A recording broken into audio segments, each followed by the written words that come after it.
గుజ్జా సత్యం గారు జాతీయ ఉపాధ్యక్షులు జాతీయ బీసీ సంక్షేమ సంఘం అని మాట్లాడవలసిందిగా ఆహ్వానిస్తా ఉన్నాం. ధన్యవాదాలు సోదర.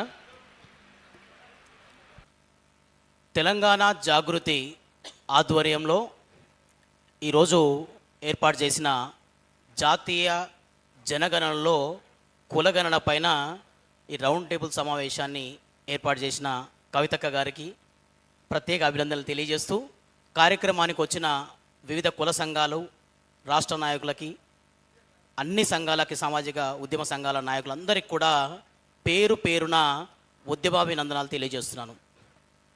సోదరులారా, గడిచిన 100 సంవత్సరాలుగా మనం ఎదుర్కొంటున్న వివక్ష, అణిచివేత నుంచి మనకు రావాల్సిన వాటా దక్కించుకోవడానికి మనం ఈ ఉద్యమాలు చేస్తున్నాం. మీకు అందరికీ తెలుసు బీసీ ఉద్యమ ప్రస్థానం దేని కొరకు, ఎందుకొరకు అనేసి. మరి అలాంటి పరిస్థితుల్లో ఈరోజు ఈ సమావేశం ప్రత్యేకంగా త్వరలో జరగబోతున్న జాతీయ జనగణనలో కేంద్ర ప్రభుత్వం కులగణన అనే అంశాన్ని చేర్చింది. 1931లో బ్రిటిష్ ప్రభుత్వం ఆధ్వర్యంలో జరిగిన తర్వాత 95 సంవత్సరాల తర్వాత, సుదీర్ఘ పోరాటం తర్వాత ఆర్ కృష్ణన్న గారు దాదాపుగా 50 సంవత్సరాల నుంచి ఈ దేశంలో ఉన్న బీసీలను మమ్మల్ని లెక్కించండి అయ్యా, మా లెక్కేందో చెప్పండి అయ్యా, లెక్క ప్రకారం మా వాటా ఇవ్వండి అయ్యా అని చెప్పి సుదీర్ఘకాల పోరాట ఫలితంగా కేంద్ర ప్రభుత్వం ఈ మధ్య జరగబోయే జనగణనలో కులగణన అంశాన్ని చేర్చింది. మరి అలాంటి కులగణన 2 విధాలుగా ఫేజ్ 1, ఫేజ్ 2లో జరగబోతోంది. మొదటి ఫేజ్ 1 ఏప్రిల్ నుంచి ఈ సెప్టెంబర్ వరకు, ఫేజ్ 2 2027 ఫిబ్రవరి నుంచి జరగబోతోంది.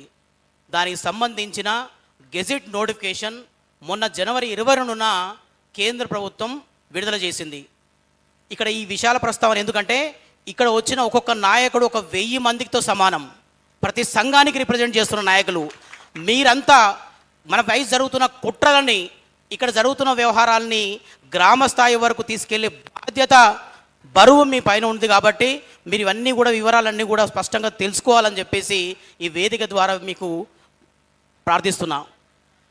మొదటిసారి జరుగుతున్న జనగణనలో ఫేజ్ 1లో 33 ప్రశ్నలతో కూడిన ప్రశ్నావళి ఉంది. కేంద్ర ప్రభుత్వం చెప్పింది, బీసీలను లెక్క పెడతాం, మీ కులాలను లెక్క పెడతాం, లెక్క పెట్టిన తర్వాత ఆ లెక్క ప్రకారం మీ వాటా ప్రకారం మీకు అన్ని రకాలుగా అందజేస్తామని.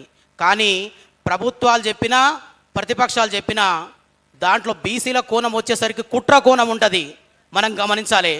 ప్రభుత్వం ఇక్కడ రాహుల్ గాంధీ గారు జోడో యాత్ర చేస్తూ మనకు ఒక మాట చెప్పారు, ఈ దేశాన్ని ఎక్స్రే తీస్తాం, ఎక్స్రే తీసిన దాని ప్రకారం ఎవరి వాటా ఎంతో చేస్తాం, 42% రిజర్వేషన్లు ఇస్తా అంటేనే మనం ఈరోజు తెలంగాణలో ఓట్లు వేసినాం, ప్రభుత్వాన్ని గద్దెనెక్కించినాం.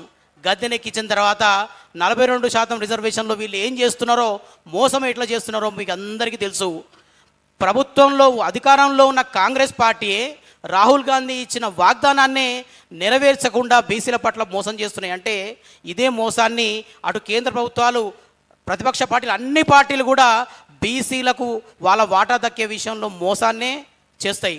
మరి ఇక్కడ ఈ 33 ప్రశ్న పత్రంలో కేంద్ర ప్రభుత్వం ఏం మెలకబెట్టిందంటే, వాళ్ళు మనకు ఇంటికి వచ్చి మన ఇంటి నెంబర్తో సహా మన వివరాలు సేకరించే పద్ధతిలో మనం ఇంటి గోడలు ఎట్లా కట్టినాం, కింద నేల ఏముంది, పైన స్లాబ్ ఏమి వేసినాం, ఫోన్ ఉందా, రేడియో ఉందా, టెలివిజన్ ఉందా, ఇంటర్నెట్ వాడుతున్నారా, ఏ తిండి తింటున్నారు, ఏ ధాన్యాలు తింటున్నారు, ఆ ఇంట్లో ఎన్ని రూములు ఉన్నాయి, ఏమున్నాయి, ఇన్ని స్పష్టంగా కనుక్కుంటూ దాంట్లో ఒక చిన్న మెలికబెట్టిరు.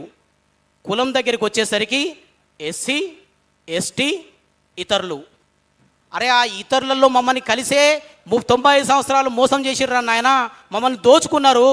మమ్మల్ని ఇతరులతో కలపకుండా బీసీలు అనే కాలం పెట్టి స్పష్టంగా మాకు ఇల్లు పైన గుడిసుందా, కింద నేలుందా, మేము ఒక్క రూమ్లో ఉంటున్నామా, మేము ఏం తింటున్నాం, మా స్థితిగతులు ఏంటి, మా దగ్గర రేడియో ఉందా, ఫోన్ ఉందా, ఇంటర్నెట్ వాడుతున్నామా, మా స్థితిగతులు తెలుసుకోవాల్సిన అవసరం ఉంది.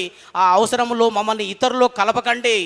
బీసీలనే ప్రత్యేక కాలంలోనే మా డీటెయిల్స్ తీయాలని చెప్పాల్సిన అవసరం మన మీద ఉంది. ఈ మోసాన్ని గమనించాల్సిన అవసరం ఉంది. ఆ ఉద్దేశంతోనే ఈరోజు ఇంత బ్రహ్మాండమైన మీటింగ్ ఏర్పాటు చేసి ఈ విషయం పైన మనం ఇది తీవ్రంగా తీసుకొని కేంద్ర ప్రభుత్వం పైన ఒత్తిడి తీసుకోవాల్సిన అవసరం ఉంది. కాబట్టి ఈరోజు ఇంత గొప్ప కార్యక్రమాన్ని ఇక్కడ నిర్వహిస్తున్నారు. మనం అందరం గమనించాలి, కేంద్ర ప్రభుత్వాన్ని డిమాండ్ చేయాలి.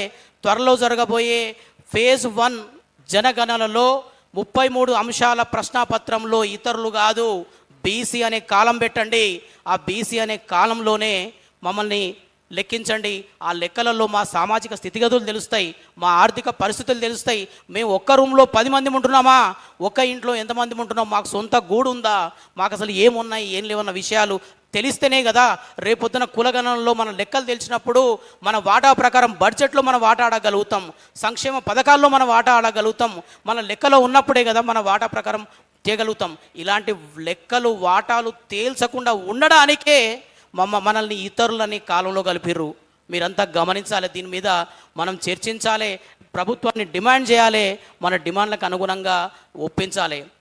అలాగే 2027 సంవత్సరం ఫిబ్రవరి నుంచి మొదలయ్యే 2వ దఫా కులగణనలో కూడా, జనగణనలో జరుగుతున్న కులగణనలో కూడా ఇలాంటివన్నీ కూడా మన పైన కుట్రలు చేసి మన సంఖ్య సవ్యంగా రాకుండా చేసే అవకాశాలు ఉంటాయి. కాబట్టి మనం చాలా జాగ్రత్తగా గమనిస్తూ మనపై జరుగుతున్న కుట్రలన్నింటిని కూడా గమనించాలి. గమనించిన వాటిని వెంటనే ఖండించాలి. కేంద్ర ప్రభుత్వం మీద ఉద్యమాలు తీసుకుపోవాలి. ఉద్యమాల ద్వారానే మన డిమాండ్ సాధించుకోవాలని చెప్పేసి ఈ వేదిక ద్వారా మీ అందరికీ మరొకసారి తెలియజేస్తూ సెలవు తీసుకుంటున్నాను. జై బీసీ, జై జై బీసీ. థ్యాంక్ యూ అన్న. ఇప్పుడు ఇస్మాయిల్ అన్న ఒక్క నిమిషం. థ్యాంక్ యూ సత్యమన్న. అంటే రెలవెంట్గా ఈ టాపిక్ మీద తను బలంగా మాట్లాడినరు. దయచేసి వక్తలు కూడా అట్లా మాట్లాడే ప్రయత్నం చేయాలని కోరుతూ, మరి జావేద్ హజరత్ మౌలానా గారు వచ్చారు, వారికి స్వాగతం. ఆప్కా వెల్కమ్ करते हैं अन्ना.